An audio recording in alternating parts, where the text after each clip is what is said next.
بسم اللہ الرحمن الرحیم۔ امن ٹی وی کے تمام دیکھنے اور سننے والوں کو السلام علیکم۔ پولیٹکس بھی بڑی عجیب چیز ہے۔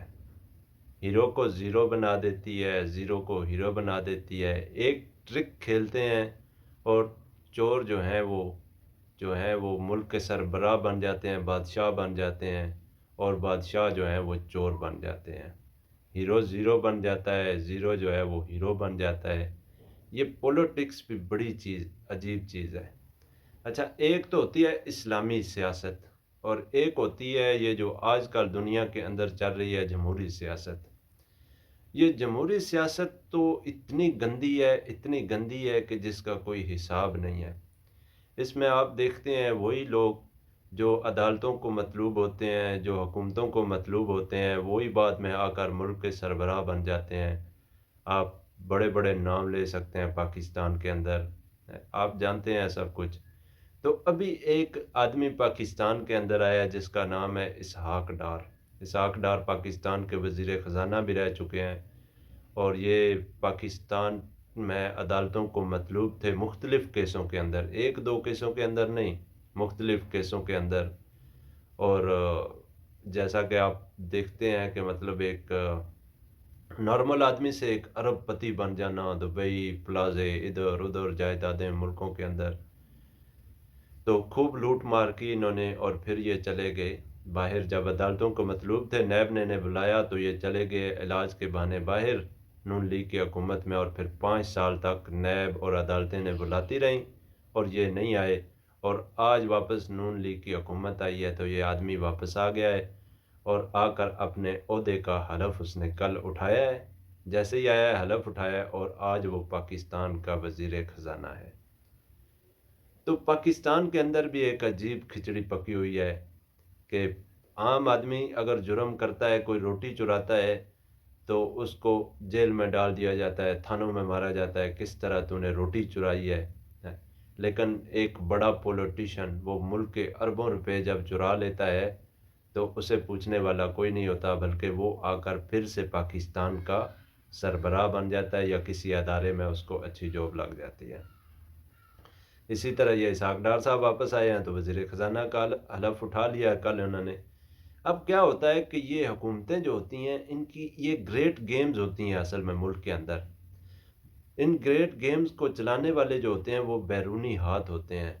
تو وہ جو پارٹیاں ہوتی ہیں ملک کی، مختلف جمہوری پارٹیاں، جن ملکوں کے اس ملک کے اندر مفاد ہوتے ہیں، وہ ان سے رابطہ کرتے ہیں، کہتے ہیں جی ہم آپ کی حکومت کو لاتے ہیں، لیکن ہمیں آپ کے ملک کے اندر یہ چاہیے۔ دنیا کے اندر آپ جانتے ہیں کچھ تقریباً 8 یا 9 خاندان ہیں، یا کچھ افراد کہہ لیں، جو پوری دنیا کو کنٹرول کرتے ہیں، دنیا کے ملکوں کو کنٹرول کرتے ہیں، اور ان کے ہاتھ میں 2 4 بڑے ملک ہیں، اور ان بڑے ملکوں کے ذریعے وہ چھوٹی مچھلیوں کو پریشان کرتے ہیں اور ان کو کنٹرول کرتے رہتے ہیں۔ تو یہ جو چھوٹے ملک ہوتے ہیں جس طرح پاکستان ہے، اسی طرح یعنی کہ دوسرے ممالک وغیرہ ہیں، ترکی وغیرہ ہیں، مسلم ممالک ہیں، یورپین ممالک ہیں، تو ان کے ملکوں کے اندر جو پارٹیاں ہوتی ہیں، ان کی باقاعدہ فرمز ہوتی ہیں، لوبیز ہوتی ہیں، وہ ان کو استعمال کر کے ان کی پارٹیوں سے رابطہ کرتے ہیں، جی ہم آپ کو اقتدار دیں گے اس ملک کے اندر، لیکن آپ کو ہمارے فلاں فلاں فلاں کام کرنے ہوتے ہیں۔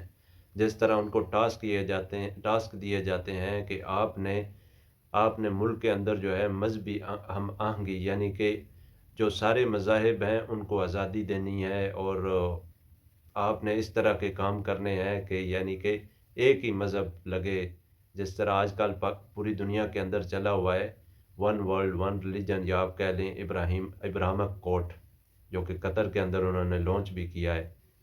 تو ہم اس کے اوپر بات کریں گے انشاءاللہ۔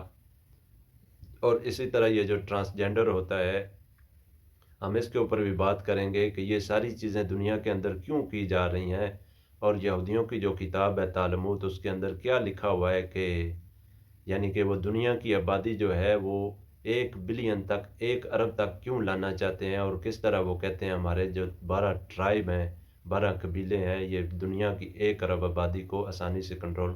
خیر ٹاپک لمبا ہو جائے گا، ہم اس پہ بات کریں گے۔ تو ابھی آتے ہیں اسحاق ڈار کی طرف۔ اصل میں کیا ہے، یہ بھی نون لیگ کی ایک پالیسی ہے ان کے پیچھے جو ان کی فرمز ہوتی ہیں وہ ان کو بتاتی ہیں کہ کون سا بندہ بھی لانچ کرو اور کون سا ہٹا لو اور کس طرح کام کیا جائے۔ تو اسحاق ڈار کو اصل میں لانے کا مقصد یہ ہے کہ اب جو ان کی فرمز ہیں، ان کی لوبیز ہیں، یا ان کے پاس انہوں نے جو پیسہ مطلب ملک سے باہر لے گئے ہیں، اس پیسے کو دوبارہ یہ ملک کے اندر لائیں گے، کیونکہ وزیر خزانہ ان کا ہے تو پیسہ ان کے ہاتھ میں رہے گا۔ اور ان کے جو دوست ممالک ہے جو ان کی حکومت لانا چاہتے ہیں وہ کچھ امداد کریں گے خفیہ ہاتھ سے، اور پیسہ آئے گا، اور پاکستان کے اندر جو ہے ابھی ڈالر جو ہے تقریباً 30 یا 40 روپے تک گرے گا۔ آپ نے دیکھا اسحاق ڈار کے ایک دن آنے سے پہلے ہی 5 روپے گرا تھا، اور پھر دوسرے دن پھر گرا، اور آج پھر گر رہا ہے، اور پاکستان کی جو سٹاک مارکیٹ ہے اس کے اندر بڑا مثبت رجحان ہے۔ تو یہ تقریباً 30 سے 40 روپے گرے گا، اور پاکستان کے اندر تھوڑی سی مہنگائی کم ہوگی، یعنی کہ جو ایک گھی جو کلو ہے 500 روپے اگر ہے تو وہ جو ہے 480 اور 470 پہ آ جائے گا۔ تو عوام کہیں گے دیکھیں جی دیکھیں انہوں نے چینی کے اندر بھی 10 روپے نیچے کیے ہیں۔ یہ نہیں دیکھیں گے عوام کہ انہوں نے 70 پہ 80 روپے اوپر بھی تو کیے ہیں نا، 100 روپے اوپر کر کے ابھی 10 روپے یا 20 روپے کا ریلیف ملا ہے۔ لیکن یہ ایک مائنڈ سیٹ ہوتا ہے لوگوں کے ذہنوں کے ساتھ کھیلنا۔ تو یہ ڈالر کو 30 40 روپے نیچے لائیں گے، اور اس سے کیا ہوگا کہ نون لیگ کا عوام کے اندر امیج بڑھے گا۔ وہ کہیں گے کہ جب بھی نون لیگ آئی ہے، وہ پرانا وزیر خزانہ اصل میں صحیح نہیں تھا، نیا آدمی تھا، اسے پتہ نہیں تھا مفتاح اسماعیل کو، تو اسحاق ڈار اصل چیز ہے۔ تو اس کے ذریعے جو ہیں یہ لوگ عوام کے اندر اپنی مقبولیت لائیں گے۔ ابھی کچھ عرصے بعد یہ الیکشن کا اعلان ہو جائیں گے، جب ڈالر جو ہے 30 40 روپے آئے گا تو پھر یہ اس کو بنیاد بنا کر دیکھیں جی ہم نے کس طرح مہنگائی کو کنٹرول کیا، سیلاب آیا، سیلاب کے اوپر ہم نے جو ہے کس طرح کنٹرول کیا، ہم نے پاکستان کو بچایا۔ مطلب ایک یہ لوبی چلے گی، اسی طرح عمران خان اپنی باتیں لے کے چل رہے ہیں اور یہ اپنی باتیں لے کے چلیں گے۔ تو ان کو پاکستان کی کوئی فکر نہیں ہے، ان سب کو اپنے اقتدار کی فکر ہے۔ چاہے عمران خان ہو وہ اپنے اقتدار کا بھوکا ہے، نواز شریف اپنے اقتدار کا بھوکا ہے، اور زرداری ہے وہ اپنے اقتدار کا بھوکا ہے۔